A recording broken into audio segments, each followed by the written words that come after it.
Discussions of Islam in the American 21st Century. Tonight we have with us Dr. Melissa Wall, who's a professor of journalism at Cal State University, Northridge. Since 2013, she's been traveling to Jordan as part of a group of researchers studying Syrian refugees and their communication practices. Their research has been presented at the National Communication Conference in Chicago and the International Association for Media and Communication Research Conference in Montreal, as well as published in the journal New Media and Society. You can read a summary of her research in an article she wrote this fall for the Washington Post. The article is titled, "No, Cell Phones Are Not a Luxury for Syrian Refugees." She has co-authored an op-ed last summer in The Hill, a publication for policymakers in Washington, calling out politicians who oppose the U.S. taking in Syrian refugees. The article is called "The Syrians Are Coming." She is currently working with 2 graduate students to interview refugees who have made it to Denmark and Sweden. So just a few words. I ask you all to turn off your cell phones so we don't have a ringing in the middle of the talk. I also want to remind you of a couple of events we have coming up. This Saturday we have the staging of Jerry Levy's Marx Returns, the Third Coming, Saturday night. Is that correct? Okay, thank you. And next month's speaker, which is going to be March 22nd, is Saliha Khan from the Muslim-Jewish Partnership for a Change, who will talk about Jewish-Islam multi-faith relations. So, anyway, please give a warm welcome to Dr. Melissa Wall.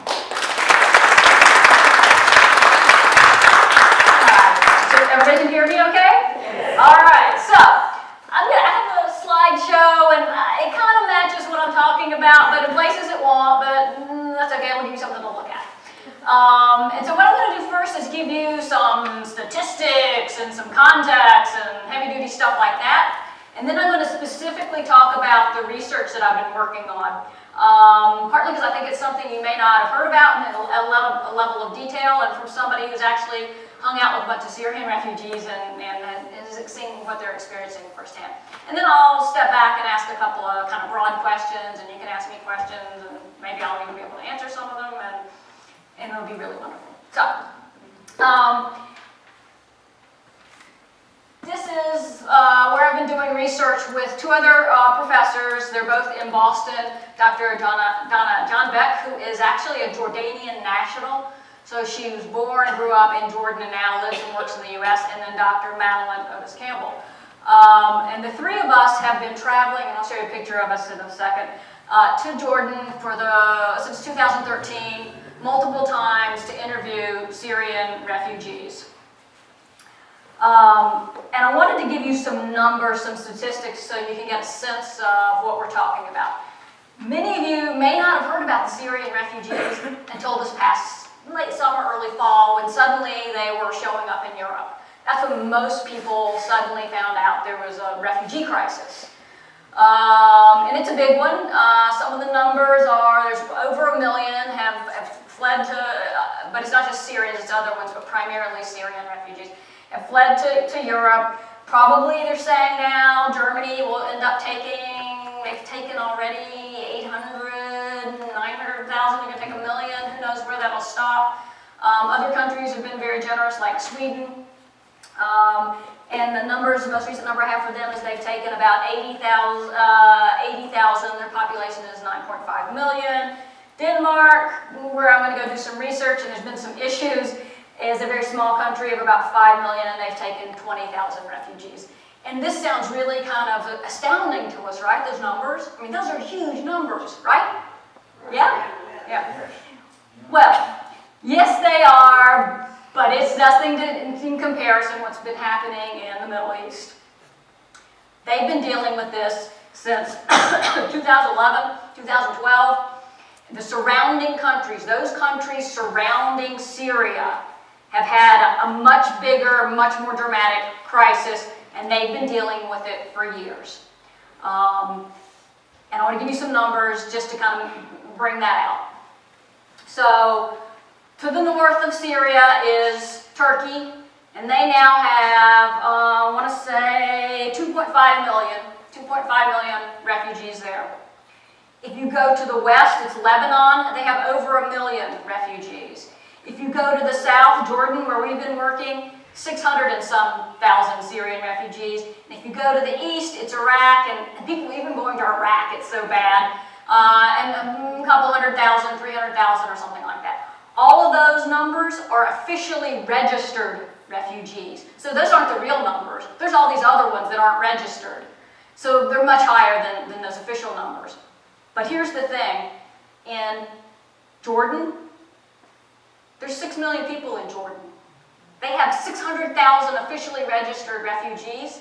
This is the equivalent of if, imagine this, everybody in Canada moved here. Everybody, the entire country moved here. That is what they're dealing with. What does that look like? Well, they've been initially quite generous. They've had to add, the kids, they speak Arabic, the same kind of Arabic in Jordan as in Syria, so they've added a second shift. The schools there's the shift that you go, the normal shift, and then there's the second shift, because you have all these kids there. Probably 20% of these refugees in these surrounding countries are under the age of 11. So we're talking about kids. This is kids that we're talking about. They've had to give them free medical care. Now they're cutting that off because they can't afford it. They've had to find places for them to live. There's some camps, and I've done some research in some of the camps. This is a picture of the largest one, Zatari. But most people are living in the cities, hidden away, maybe in some crummy apartment building. Maybe somebody gave them a shed or somewhere in the back of their house. They're just everywhere. They're in unofficial camps, in tents on the sides of the roads. They're all over. So that's the situation in Jordan. Jordan also doesn't have any water, so they're running out of water. They don't have enough money to take care of this. They are a poor country themselves. But, they've tried to do what they can. Lebanon, another country I've spent time in. I taught there for a little while in a journalism program outside of Beirut at a university. Lebanon probably has 5 million people. They're kind of the unofficial numbers there. They don't like to count for other reasons. They have 1 million refugees in Lebanon. This is if everybody from Canada moved into the U.S. and then pretty much just about everybody from below Mexico to the end of the Central America, if all the Central Americans, give or take a few, came up here with all the Canadians. Can you imagine what that would be like for us? What would we do? How could you take care of all those people? Where would you put them? How would you feed them? Where would they get health care? So those are the things that those countries are dealing with. So even though it's really bad for Europe to try to figure out how to deal with this, look at what these other people have been dealing with for years now.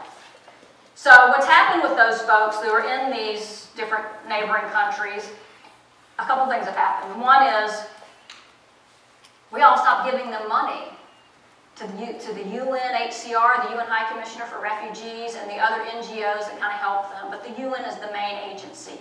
They give them debit cards that they can go out and buy groceries with. Not a lot, often don't have enough to get through the month, but they can eat that. Enough that if you make do, you eat less, you give your kid what you wanted to have or whatever. But those numbers have dropped dramatically, and they weren't funding it. And so they had to, the UN World Food Program is like, well, we can't give these refugees any food. Sorry, there's no money. So they get this drop-off in resources, which they didn't have very much to begin with. And then everything's just as bad as it was, if not worse, in Syria. Because most of the people you talk to initially are like, well, we're going to go home. We don't want to live here. We don't want to go to wherever, the U.S. We want to go home. It's our country. But now when you talk to them, they're realizing maybe they can't go home. Everybody you talk to, the number one reason why they leave, why would they leave Syria? For their kids. Everybody, it's for the kids. Because their kids, what their kids were seeing, they were afraid for their kids' lives, afraid of what would happen to their children. So they all left for their kids, and now they realize they're not going to be able to take their kids home. And we've cut off all this funding, so what are we going to do? It's a very, very hard decision for people, but many decide, okay, we'll send somebody. Who will we send? We'll send the fleetest of foot or whoever will probably send a guy. That's why you see a lot of men, is because it might be safer for a guy to go, a younger man in the family, to go and try to get through and get to Europe and then bring everybody. Sometimes it's the whole family, or who knows, it's somebody who's just, maybe a woman on her own who's had to go with the kids. But that's what's happened. That's why this crisis has happened, is that they lost hope and they lost funding. It's not some irrational, unpredictable thing.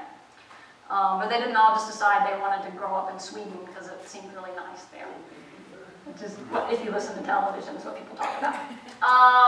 So here are some of the statistics I've been talking about. The other thing is within Syria, and that 6.5 million is probably an even larger number of displaced people. So there's all kinds of displaced people.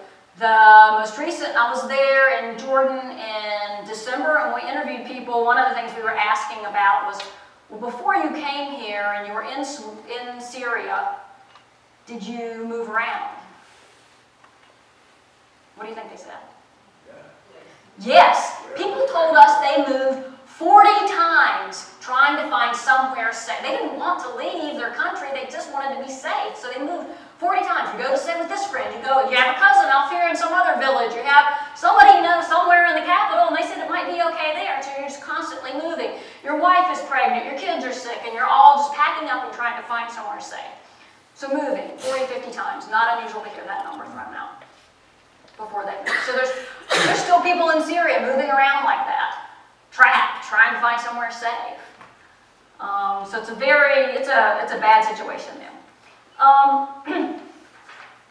And another thing I wanted to mention to you is, so most of the people are in these urban areas, but you do have a bunch of people in camps. Right now they're saying 80,000 in Zatari, which is the camp where we've been doing the research. They said at one point there was 120,000, and that would have made it the 4th largest city in Jordan. And this area, there was nothing there. And then they built this camp and they put people there. Most people don't want to be in a camp, but you may get stuck in a camp because you have no other choice, you have no resources. So this is about 7.5 to 8 miles from the Syrian border. When they initially set it up, it was just tents, and then they started building these little, they call them caravans, these little trailers.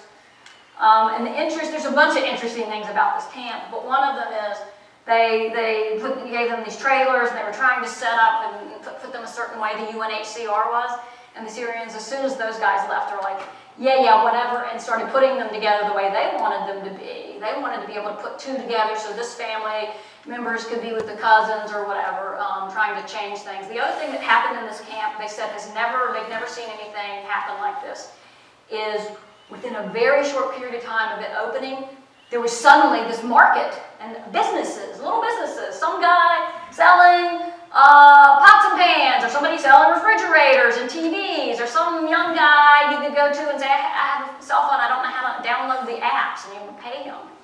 So this huge several thousands of businesses opened up, and this is what Syrians are known for, is being very good business people, very industrious, and they can make a buck anywhere. You just let them go. That's why I think this idea of putting them in Detroit sounds really good to me. But so you go through this area, and they're just selling all the stuff, and you get food, you can get whatever all these different things that you want. But that said, these camps, it's a camp. I mean, you're in. It can open air prison practically. You can get permission to leave, but if you get official permission to leave, you have to go back to Syria. Unofficially, if you sneak out and get out, then you go disappear somewhere, but you won't have your papers with you. That means if they're giving out any health care, any food, or anything, you don't have your papers, you can't get it. You should pay. So the camp, it's a very interesting place. People there, all kinds of organizations there working to help the refugees, interesting projects. So we always say it's heartbreaking and it's heartwarming because you see really terrible things and yet people trying to fix them and refugees themselves trying to fix things. So that's up to read.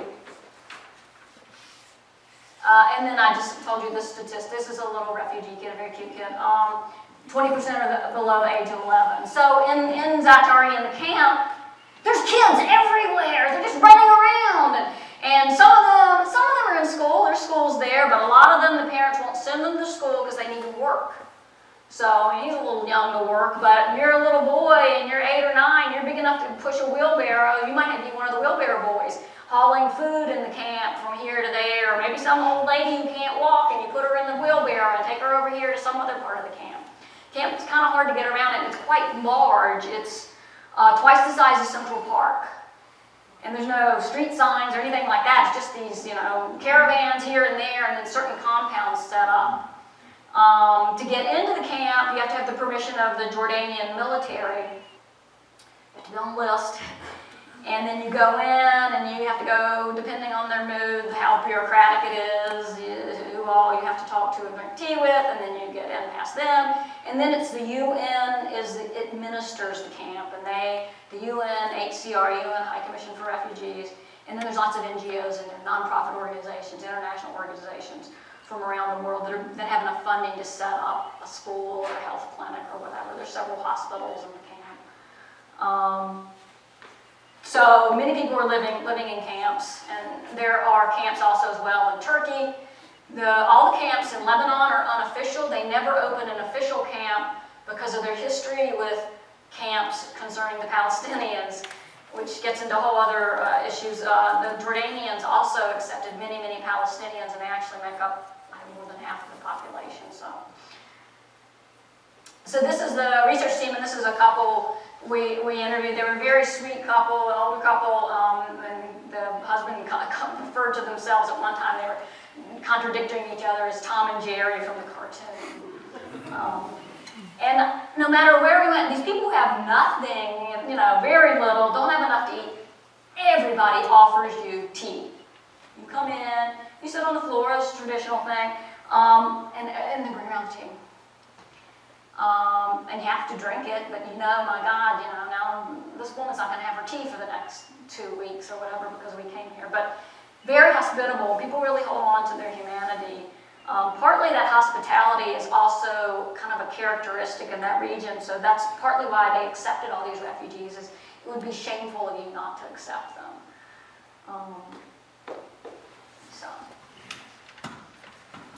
And so I wanted to talk a little bit about the research that we worked on, because you may have heard a little bit about the controversy on the cell phones, but we were doing this before that existed. And here's the thing, and these are actually refugees' cell phones that we took a photo of.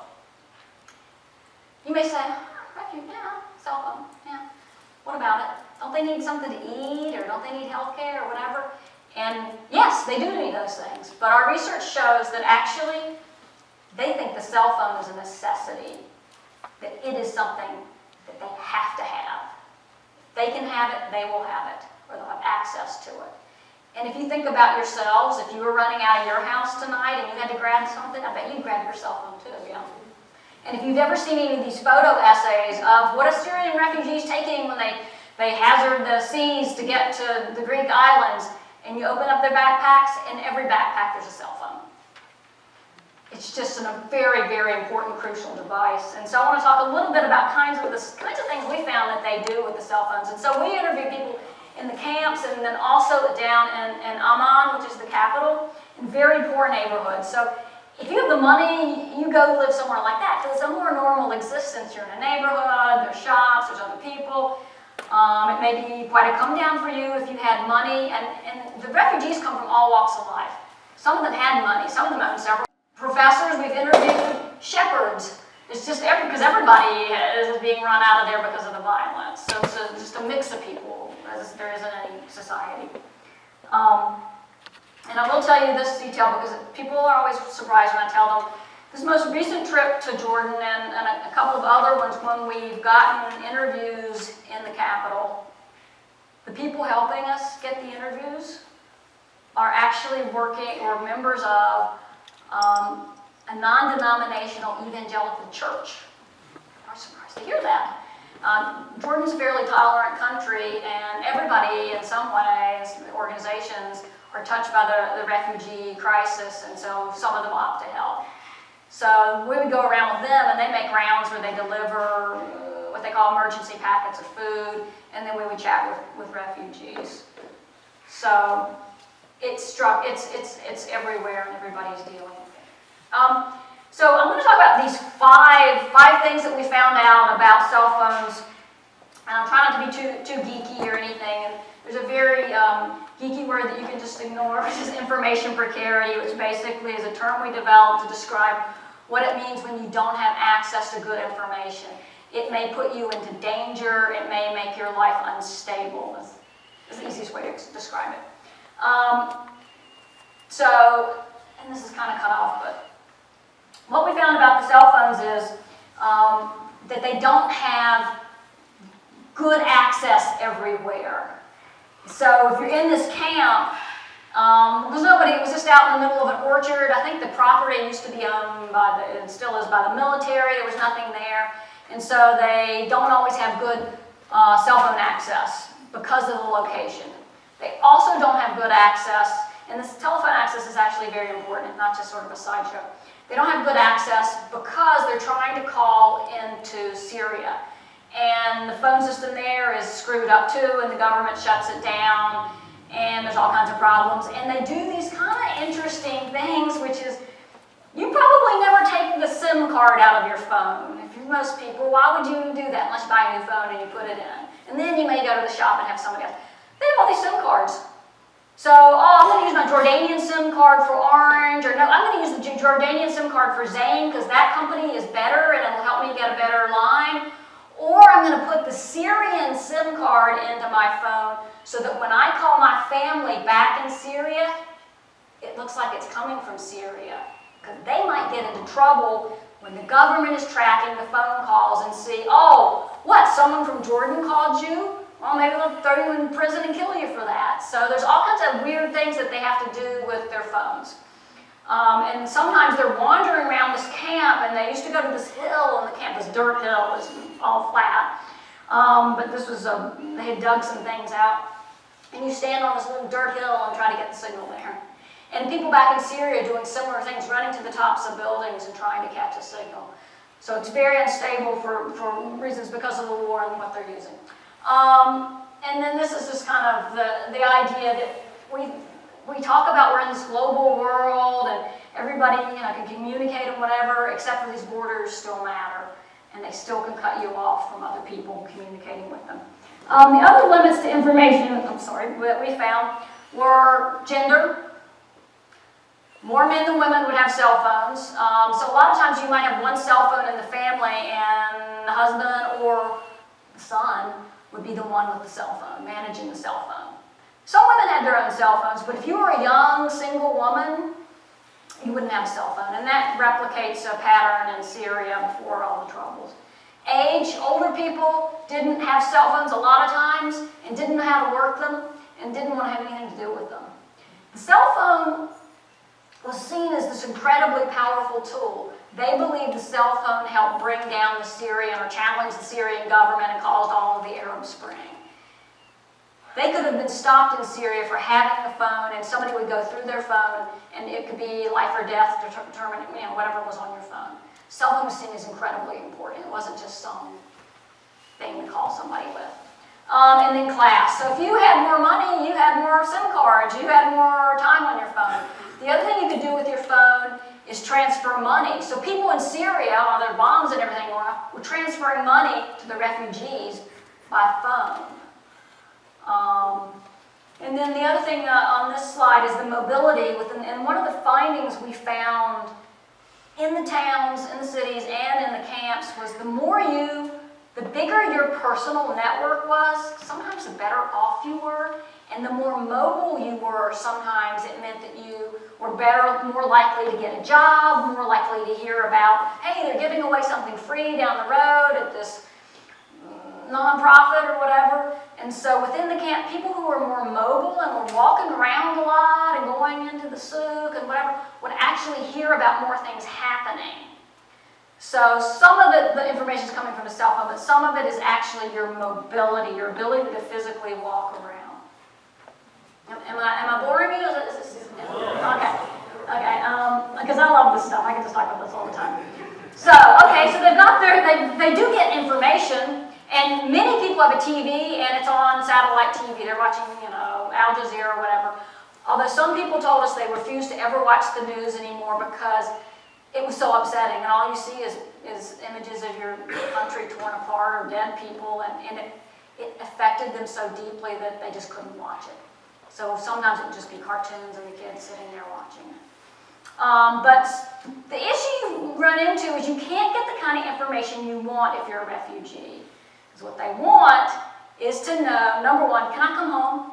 And who can tell you that? Who can answer that question for you? Maybe the people back home, your family, or your neighbors.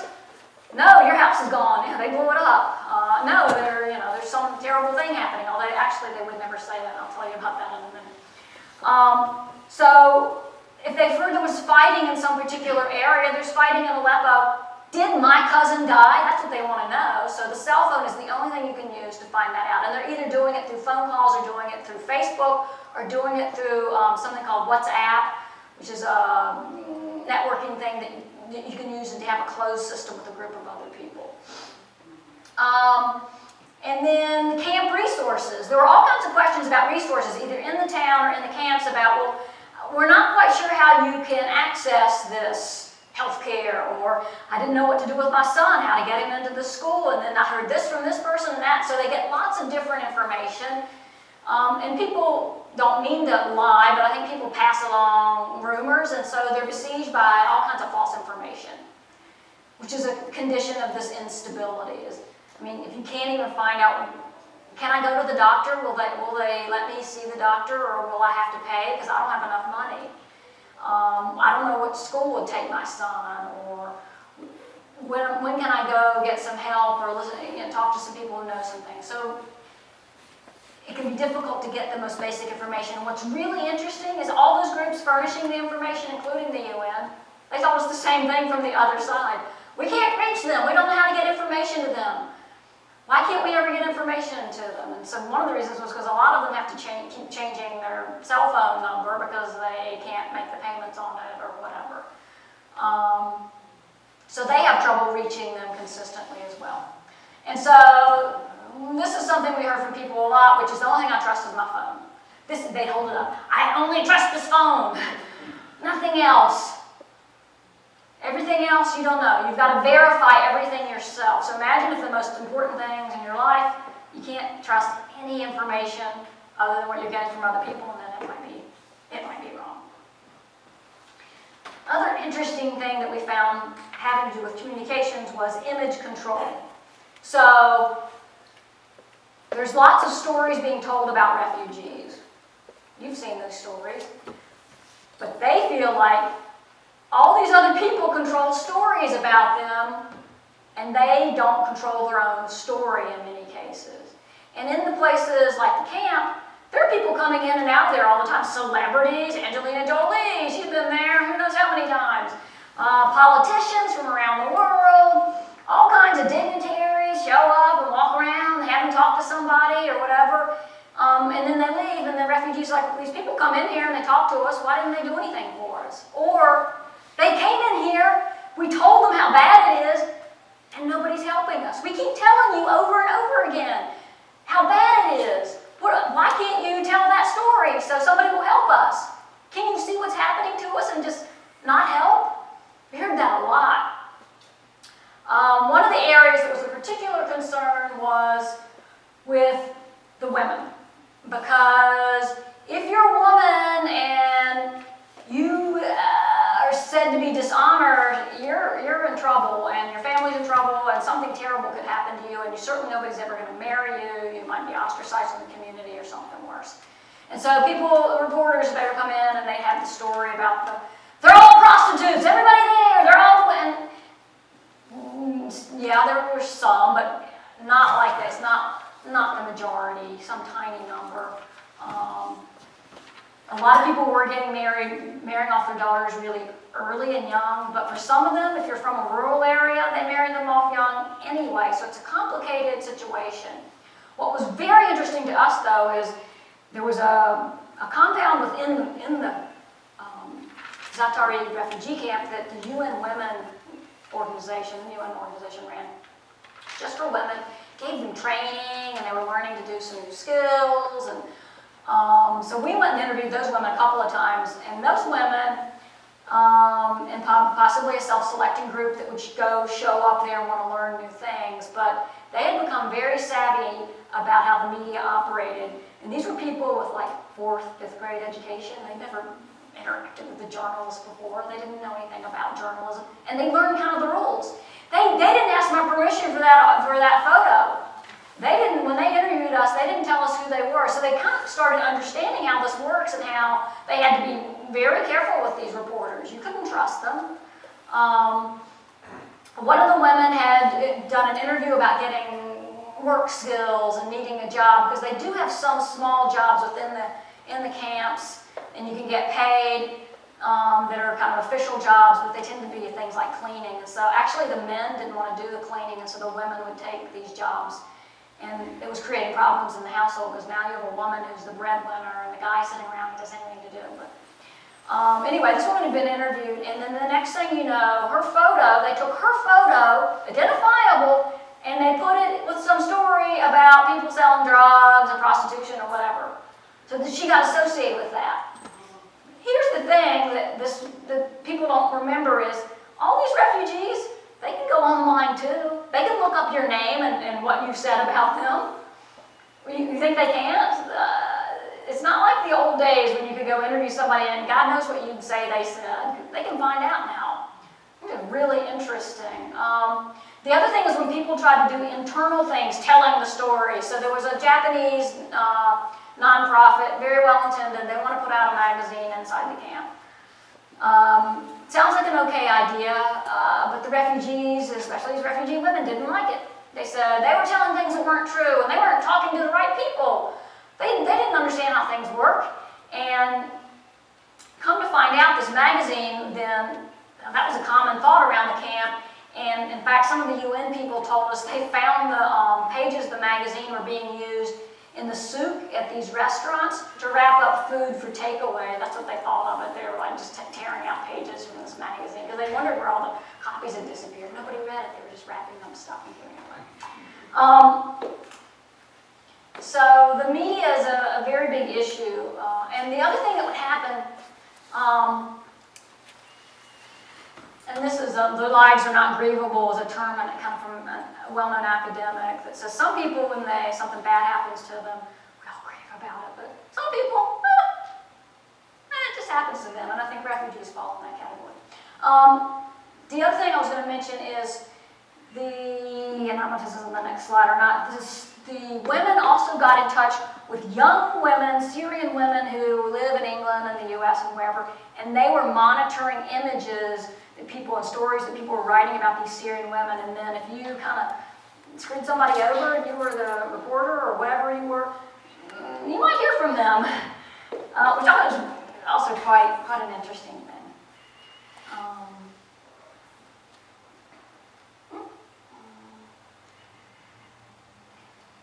Yeah, so this is just what I've been talking about. The other thing is surveillance. So the media can be used for surveillance, these cell phones.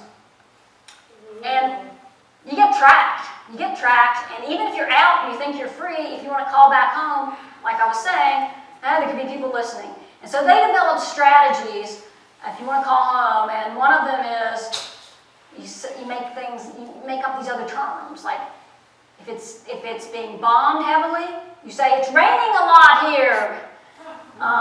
So you have these euphemisms for what's actually happening. And the other thing people told us is they would not use anybody's name. They wanted to ask about the cousin. They'd have, the guy who likes to wear the brown shirts or whatever. They would never say anybody's name in order to try to protect that person, because that name might pop up then when the government's listening in. I have never read evidence of this, but I have assumed they got help, the Syrian government, probably from maybe the Russians or somebody monitoring these phone calls. And so the sense that you can't really have a conversation even though you are free and you're outside of the country, It was very sad for people that couldn't speak freely. And then the other thing they used cell phones for, and this was very important, was to talk to people and get support. A lot of these people we talked to weren't necessarily from big cities. They were from some village somewhere. And so now they're in this like refugee camp, or they're in Amman. These are both cities. They never lived in a city before. They didn't understand the rules of how do you get around a city, or who can you trust. And if you're living outside of the camp, you're not supposed to work. And so you might work illegally or something, and how would you get that job? How would you find out about it? Who could you trust? You were afraid to be out on the streets sometimes, even because somebody might find you. So the phone became a social support network device. You could call people, and we heard very sad stories from people who would call and talk to some relative, and basically they just cry. Or they'd try to talk about something that happened in the old days when things were good, or they'd ask their sister who was still back home, could you send us a photo of the trees in the neighborhood, because there are no trees in the camp. So you have these very poignant things. If somebody dies, if somebody has a birthday, all these kind of things where normally in this culture, everybody would be there, the whole family, lots and lots of people celebrating. It's all done, in a phone conversation. And the phone becomes that thing that keeps them connected. The other thing is the phone is also the repository for all of their photos. That's it. For some of them, maybe the house doesn't even exist anymore, the whole neighborhood may be gone, the people they used to know may be gone, and maybe all they have is those photos on their phone. So those are very precious things to them. And there were some businesses where people were printing those out so people would have that kind of thing. And then some of the women told us they started to use the phones. I have lost my connection. To get around the camp. And I am frozen. Yeah, that's okay. I'm getting to the end anyway. I wanted to tell you a couple of other things to kind of step out and just bring up a couple of other. I have just a couple of concluding things, and one of these is this situation with these refugees is not, oh my gosh, there's this bad thing happening right now, and we'll get it fixed eventually. This is the new normal. There are 60 million people either displaced, meaning internally within their own country, or refugees around the world. And that's basically the population of Italy. Forced out of their homes with the clothes on their back. This situation isn't going to change. This is a new normal. We talk about global flows of money and all that and da-da-da-da-da. But they forgot to tell us about the people part. There's going to be these flows of people everywhere.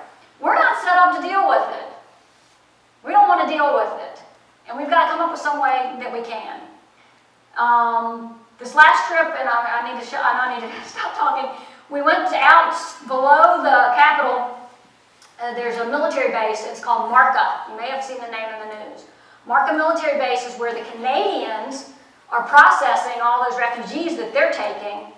One of my research colleagues, she used to work in the visa area in the embassies, and she's actually worked in the green zone and all around in the Middle East. And so she knows how it works, and she went through it, and they gave us this tour, and we're looking at all the different things they were doing to process it. And basically, she said, yeah, they're doing exactly the same things we do, but instead of 2 years, or 3 or 4, they're doing it in 2 days. 2 days. And some people may say, well, they're not careful enough, oh my God. Or maybe you could say, they decided they wanted to do it. They decided, this is important, we will do this, and we're going to make it happen, and we're going to put a ton of resources and all people on the ground to make it happen. So we've got to figure this out, because this problem's not going to go away.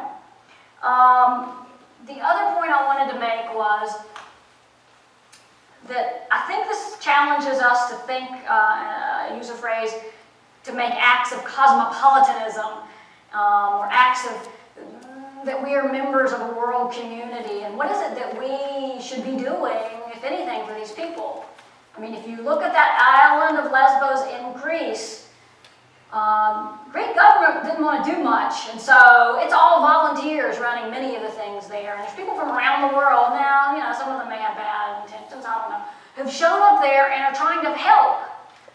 Welcome refugees. There's all kinds of people doing this that are not governments, that are not even organizations that normally deal with refugees, who are trying to make things work. Trying to figure out what can we do. And even as small as, if you look up on this, there's a website called medium.com, there's a new essay out in the last couple of weeks by Bronwyn Malden that's about, she went and looked every day in January this year. She said, I'm sick of hearing about negative refugees, scary, bad, go, blah, blah, blah. I want to see something positive. So every day for about 5 minutes, it didn't take very long, she found a positive story. And she put that on her Facebook feed. And then she's written this essay about what happened. And she realized, because we get into social media, we get on our Facebook feeds or whatever, and we say, oh my God, this guy, he said this mean thing, or they did this terrible thing, or oh my God, Trump. That keeps it in the news. That's what the internet, how it works, is, oh, people liked that. They don't care if it's good or bad. They liked it. Let's get more and more and more of that. And so if you don't pick out these good things, we're never going to get more and more of that, and we're going to have this really skewed view of how things are. So I think everybody should try to do something, because this is the greatest humanitarian crisis since World War II. And that's it. Thank you.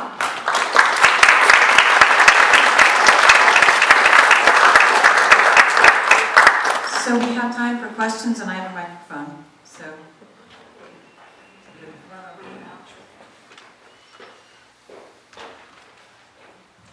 Hi, I don't know anything about what Syria was like before the Civil War. First of all, what was the population? Was there social mobility? Was there a good education system? What was the economy like? Was there a real stratified class system? So I'm trying to get an idea of how this Civil War and the Assad regime have turned this country upside down. Well, Syria was and has been for decades run by a dictator, and then the dictator's son ran Syria. So it was no paradise there in terms of politics. It was stable. It was not terribly rich, but it wasn't like, oh my God, this is the poorest place on earth. It's as all things in life. There's some contradictions here. No, you had to be very careful about what you said on the internet. If you went into an internet cafe, you had to give them your ID so they knew you were in there and what you were doing. People still got around it in some ways, so that was contained right up until 2011, when Assad, the president, for reasons that don't make any sense, said, oh, you can all, because Facebook was banned, he said you can all go on Facebook now, which was like kind of the dumbest time if you're a dictator ever want people to get on Facebook. Syria was known for, and I was there in 2010, incredibly friendly people. The friendliest, just nicest, I mean, they're not a dictator and they got a police state, nicest people, and they'll come up to you and talk to you like they've known you for, blah, blah, where are you going? Let me help you, oh, over here, blah, blah, blah, just very, very chatty, friendly people. It was also known for, across the country, really good food, and this nightlife, this cafe life at night. Not necessarily people getting drunk, although some did, but more groups of families who would go out at 10 o'clock at night and order their multi-course meal where the food just keeps coming, and mom and dad and the kids all smoking hookah together, and just out. So late at night, it was safe, you could walk around. So it had some wonderful, charming things, despite the fact that it was a police state. It also had some of the greatest ruins, Palmyra, that on Earth, that I don't know what's left of that now. Some very fine museums, sophisticated cuisine. It was a very interesting place, but a police state, yeah. And so you've got images of Assad, the president, everywhere, like he's watching, you know, big banners of him, and I have a photo of me. It was the last photo I ever took in Syria, because I haven't been back since the Troubles. I'm in the airport, and a giant picture of him back behind me, and I'm sitting in front of it with my bags, just waiting to get away from Assad. So yeah, and so there were educated, there were a lot of educated people there. A lot of educated people left because, you know, educated people tend to have more opinions than others. If you're a journalist or an artist or whatever. But there were artists. I can tell you an interesting artist story in a minute, but there was a kind of a tier of like mafia people in with the president, and they were gobbling up lots of the resources. So they were opening up the economy somewhat, but they were getting, some of it was filtering down, but they were getting lots of it, very, very corrupt. But when I traveled there, it wasn't like demanding bribes all the time like it is some places. So much of the Middle East got divided up after the end of British imperialism, after the First World War.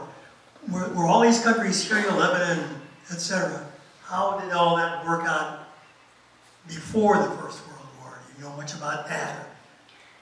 Well, as you know, all these countries, many of these countries are completely made up, and the borders are just Churchill or whoever is said, "Oh, put this line here, and you stay here." You had a lot of history. I mean, you've got a long, long history there. So you had these kind of like city-states that would kind of, some would join together and fight, and then come apart, and then the Crusades would come through, and they'd fight against them. So you have turmoil there, and then periods of stability, up and down, up and down, up and down. There's a great book called The Crusades Through Arab Eyes, I highly recommend, written by a Lebanese guy, that kind of illustrates all this. First you're with this group and you're all together, and then you hate those people, and we're going to go overthrow this guy over here. That these sort of things went on a lot there. They developed much sooner and faster in terms of science and math and things like that, and then they went into a decline. I think the lesson there is it's so hard for us as Americans to understand this long histories where things go up and down, up and down. I actually want to ask a question. How did the Jordanians perceive these refugees? You said there was a sort of a mandate, a cultural mandate to receive them and be host to them, but are you aware of anything that the citizens of Jordan are saying about refugees? Initially they were welcomed, and people went out of their way to do things for them and to take them in, and go great shows of generosity. But it's now 2016 and they're still there, and they're seen by many people, they're increasingly seen as a drain on the country and a destabilizing factor. There are people who are worried that if you let any more in, and so what they've done now is they've basically closed the borders. There's a place in the far end of the desert, the borders of Iraq, that there are a bunch of, I don't know, the last number I saw was 16,000 refugees waiting to be let in. But the Jordanian government is now worried that ISIS is in, they don't know. And it's probably, there's some ISIS favoring people already there in Jordan doing who knows what. How could you, I mean, you can't, it's too hard to track that kind of thing. But Jordanians are increasingly, we don't have any jobs, and these people are still here, and they're not going home, and now the whole region is unstable, and they have this very specific history of they took in the Palestinians when they were forced out, and then they are now half the country, and then there's still some camps for them. Many of them are integrated. The king's wife is of Palestinian descent, but they're like, oh, are they all going to be here now too? The Syrians too? And they sometimes make this joke It's not the kingdom of Jordan, we're the kingdom of refugees. And actually, I should tell you that one of my research colleagues, the Jordanian one, you may have looked at that photo and said, none of those people look very Jordanian to me. She was the one with the white blonde hair. She's Circassian. It's an ethnic minority that was run out of Russia. They're Muslim in the late 1800s, early 1900s. So there's a hunk of Circassians inside of Jordan. You also see them in other parts of the Middle East. So yeah, they've taken in all these people, and I think they're especially concerned in Lebanon, which is already incredibly unstable, that it's like, this is just, and they're at a point now, they're like, especially with everybody complaining in Europe, it's like, hello, look at what's happening here. So I think the tide is becoming more negative. There's somebody over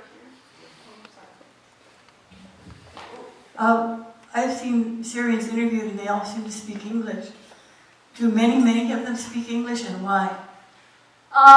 Educated ones would. They'd be most likely to speak English. I mean, they might speak 2, 3, 4 languages, but yeah, a lot of educated ones speak English. That would be the language of choice. Why? Well, I mean, years ago it would have been French, but English is the most, the quote-unquote universal language. It's the language that's going to get you the furthest. You can get around most places speaking English. And they had a good education system. What do you see as the most hopeful scenario?